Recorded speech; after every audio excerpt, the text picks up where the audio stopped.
नमस्कार दोस्तों, स्वागत है आप सभी का यूट्यूब चैनल ईबीटेक में। दोस्तों, टीजीटी पीजीटी 2021 की परीक्षाएं जो हैं अगस्त में प्रस्तावित हैं और इसके लिए चयन बोर्ड ने परीक्षा केंद्र निर्धारण का काम भी शुरू कर दिया है। अगर आप इसका इंतज़ार कर रहे हैं कि जो एग्ज़ाम डेट है आपकी पोस्टपोन्ड होकर के सितंबर में जाएंगी, तो बहुत ही रेयर चांस है कि आपकी परीक्षा पोस्टपोन्ड हो। परीक्षा बिल्कुल निर्धारित समय से ही होंगी और उसके लिए आपको पूरी तैयारी अभी से करनी पड़ेगी अगर आप नहीं कर रहे हैं तो। और आपको हर हाल में 7 और 8 अगस्त टीजीटी को लेकर के और पीजीटी को 17 और 18 अगस्त को माइंड में रख करके तैयारी करनी पड़ेगी ताकि आप अच्छा प्रदर्शन कर पाएँ। लेकिन दोस्तों, समय कम है और आपको पढ़ना भी है, तो ऐसे में अब ये बात उठती है कि आखिर क्या पढ़ें और कितना पढ़ें, कहाँ तक में पढ़ना चाहिए। ठीक है, तो इसी क्वेश्चन को लेकर के आज हम इसमें कुछ आपके जो डाउट्स हैं उनको सॉल्व करने वाले हैं। उससे पहले परीक्षा के निर्धारण को लेकर के जो लेटर जारी हुआ है वो देख लीजिए। दोस्तों, ये लेटर आप लोग देख पा रहे होंगे जो कि जिला विद्यालय निरीक्षक प्रयागराज की तरफ से जारी हुआ है और ये 28 जून को जारी हुआ है। और यहाँ पर इनका विषय दे सकते हैं कि उत्तर प्रदेश माध्यमिक शिक्षा सेवा चयन बोर्ड द्वारा आयोजित की जाने वाली परीक्षाओं हेतु केंद्र उपलब्ध कराए जाने के संबंध में, यानी परीक्षा केंद्र जो उपलब्ध कराए जाने के लिए जिला विद्यालय निरीक्षक की तरफ से सभी बोर्ड के जो विद्यालय उनके लिए आदेश जारी किया गया है। और आप लोग ये भी जानते होंगे कि टीजीटी पीजीटी की परीक्षाओं से पहले टीजीटी 2016 की परीक्षा है बायोलॉजी वाली, तो ये फ़िलहाल जो लेटर है बायोलॉजी से संबंधित है और इसी के बाद जो आपका एग्ज़ाम होने वाला है टीजीटी पीजीटी का। तो चयन बोर्ड के स्तर से परीक्षा के निर्धारण की तैयारियां चल रही हैं, चाहे वो बायोलॉजी का एग्ज़ाम हो चाहे वो टीजीटी पीजीटी का आपका एग्ज़ाम हो। तो आपको हर हाल में अपनी तैयारी अभी से बिल्कुल तुरंत ही स्टार्ट करनी पड़ेगी और जम कर के तैयारी करनी पड़ेगी। शॉर्टकट से काम नहीं चलने वाला। अगर आप बिल्कुल ईमानदारी से तैयारी करेंगे तो निश्चित रूप से आप सिलेक्शन ले पाएंगे। अब यहाँ पर मैं आपको बता देता हूँ, बहुत सारे लोगों के डाउट होते हैं कि सर हमें टीजीटी के लिए क्या पढ़ना चाहिए और कितना पढ़ना चाहिए, और पीजीटी के लिए क्या पढ़ना चाहिए और कितना पढ़ना चाहिए। बहुत सारे ऐसे अभ्यर्थी हैं जो लगातार पूछते रहते हैं, सर क्या टीजीटी के लिए ग्रेजुएशन स्तर का कोर्स हमें पढ़ना पड़ेगा या सिर्फ 9, 10 या 11, 12 से ही हमारा काम चल जाएगा। तो दोस्तों, मैं आपको बता दूं, सारी चीज़ें यहाँ पर मैं आपको डिटेल से बताऊंगा।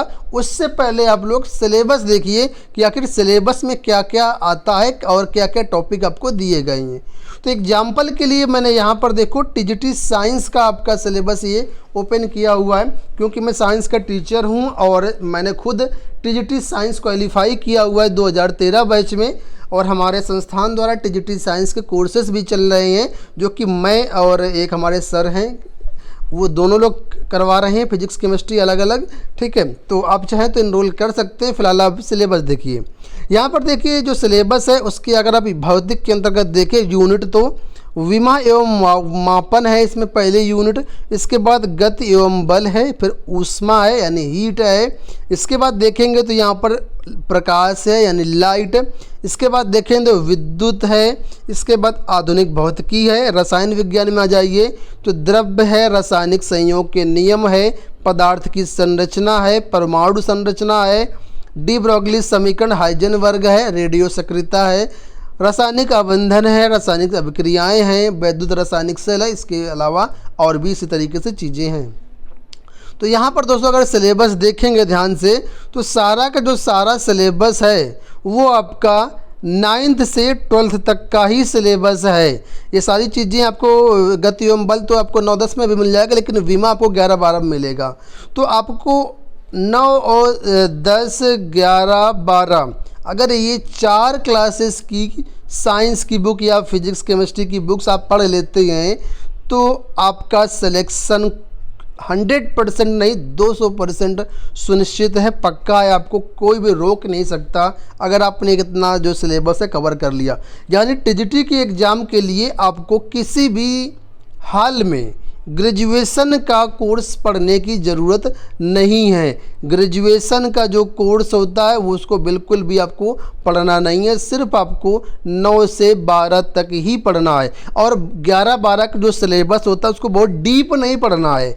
बहुत डीप नहीं जाना आपको, ज़्यादा डीप पीजीटी में आता है, टीजीटी में इतना डीप नहीं आता है। जो सिलेबस दिया गया उसी के अनुसार आप लोग यहाँ पर पढ़िए, तैयारी करिए और आपका 100% सिलेक्शन हो जाएगा। जो लोग सेल्फ प्रिपरेशन कर रहे हैं, कोई भी कोचिंग इंस्टीट्यूट नहीं ज्वाइन किए हुए हैं या उनको कोई एक्सपीरियंस नहीं है, पहली बार वो लोग एग्ज़ाम दे रहे हैं, तो उन सभी से मेरा यही कहना है कि अगर आप सेल्फ प्रिपरेशन कर रहे हैं तो आप केवल 9 से 12 की किताबें पढ़ लीजिए यूपी बोर्ड की। अभी तो फिलहाल एनसीईआरटी पैटर्न लागू किया गया है, तो वर्तमान में अरिहंत की बुक्स अच्छी आ गई हैं, यूपी बोर्ड में अरिहंत की बुक्स आ गई हैं, उनको देख लीजिए, काफ़ी अच्छी बुक्स हैं, उनको आप ले सकते हैं। या फिर पुरानी बुक्स आपको मिल जाए एनसीईआरटी पैटर्न की जो लागू होने से पहले की, चाहे राजीव की मिल जाए या किसी अन्य प्रकाशन की मिल जाए, तो वो भी बुक्स अच्छी थी, उनको आप लोग ले सकते हैं। लेकिन वर्तमान में जो एनसीईआरटी आ रही है वो मुझे लगता है फ्रेशर्स के लिए ज़्यादा यूजफुल नहीं रहेगी। बाकी आप लेना चाहें तो ले सकते हैं, ठीक है। तो आपको केवल टीजीटी पढ़ाई के लिए, टीजीटी एग्ज़ाम के लिए सिर्फ और सिर्फ 9 से 12 तक ही पढ़ना है। 9-10 अच्छे से पढ़िए और 11-12 टू दी पॉइंट जो आपका सिलेबस है उसके अनुसार ही पढ़िए। जो जो टॉपिक दिए गए उतना ही पढ़िए, क्योंकि समय बहुत कम बचा है, ज़्यादा आपको एक्स्ट्रा दिमाग लगाने की ज़रूरत नहीं है। सिलेक्शन लेने के लिए आपको ज़्यादा से ज़्यादा प्रीवियस ईयर पेपर्स को सॉल्व करना है। कोशिश करिए 3-4 साल के पिछले प्रीवियस मिल जाए तो उनको सॉल्व कर लीजिए, और ज़्यादा से ज़्यादा आपको टेस्ट सीरीज सॉल्व करनी है। टेस्ट सीरीज में देखें तो हमारे संस्थान द्वारा कई सब्जेक्ट की टेस्ट सीरीज अवेलेबल करवा दी गई है। जैसे टीजीटी में TGT science, TGT Hindi, TGT math और टीजीटी कला, ये 4 सब्जेक्ट की अवेलेबल हैं। और पीजीटी में PGT Hindi, PGT history, PGT geography और पीजीटी सोशोलॉजी, इनकी अवेलेबल हैं। डिस्क्रिप्शन में ऐप के लिंक दिए गए हैं, ठीक है, उनको आप लोग डाउनलोड कर सकते हैं। और टीजीटी साइंस का जो कोर्स चल रहा है उसमें भी आप लोग चाहें तो इनरोल कर सकते हैं, बहुत ही नाममात्र शुल्क में आपको कोर्स दिया जा रहा है। बढ़ते हैं पीजीटी की तरफ। पीजीटी का सिलेबस पहले आप लोग देख लीजिए। यहाँ पर देखिए पीजीटी फिजिक्स का सिलेबस है, क्योंकि मैं ऑलरेडी फिजिक्स का ही टीचर हूँ तो मुझे इसके बारे में ज़्यादा नॉलेज है। तो इसी तरह हर सब्जेक्ट का ही आप लोग कंपेयर कर सकते हैं, सिलेबस दे सकते हैं। सबसे पहले आपको सिलेबस देखना पड़ेगा कि आखिर क्या सिलेबस आता है और क्या क्या इसमें क्वेश्चंस किस टाइप से बनते हैं। तो सिलेबस और प्रीवियस ईयर क्वेश्चन आपको ज़रूर परचेज करना चाहिए। अब यहाँ पर देखिए पहले यूनिट यहाँ पर यांत्रिक है। यांत्रिकी में आपका यहाँ पर जो दिया गया है कि मात्रक एवं विमाएँ, अंतर्राष्ट्रीय मात्रक पद्धति के संदर्भ सदस्यों की गणना, इसके बाद ताप भौतिकी है आपकी। इसके बाद नीचे आएंगे तो यहाँ पर भौतिकी प्रकाशिकी है, ठीक है। इसके बाद नीचे आएंगे तो विद्युत स्थितिकी है, चुंबक स्थितिकी है, विद्युत धारा है, विद्युत चुंबकत्व है, फिर चुंबकत्व है, प्रत्यावर्ती धारा, प्रकाश विद्युत प्रभाव। इतना टॉपिक आपके दिए गए, इतना सिलेबस दिया गया है।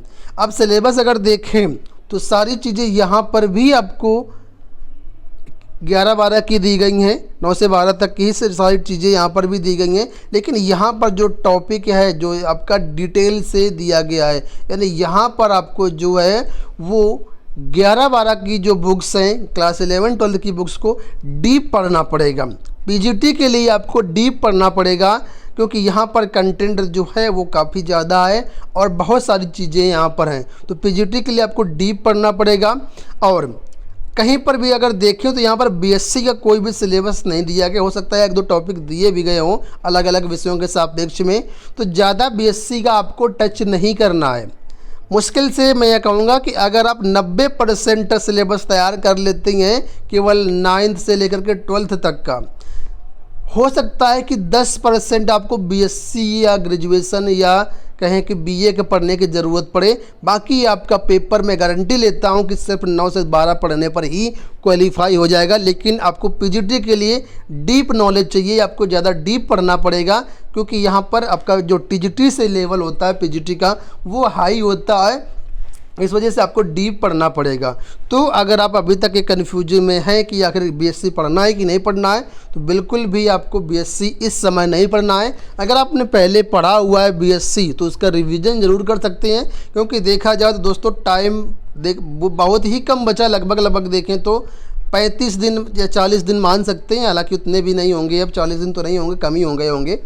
तो उस हिसाब से आप लोग तैयारी करिए, टू दी पॉइंट पढ़िए, शॉर्ट नोट्स की मदद लीजिए, रिवीजन डेली करिए अपने टाइम टेबल को इस तरीके से बनाएं जिसमें आप कंटेंट भी प्रिपेयर कर पाएँ, यानी नई चीज़ें भी पढ़ पाएँ, साथ में प्रैक्टिस भी कर पाएँ, रिवीजन भी कर पाएँ, टेस्ट सीरीज वगैरह भी सॉल्व कर पाएँ। इस तरीके से आप पढ़ो, ज़रूर क्वालिफाई हो जाएगा। बीएससी का किसी भी एग्ज़ाम के लिए यानी टीजीटी के लिए या पीजीटी के लिए अभी इस समय पढ़ने की ज़रूरत नहीं है।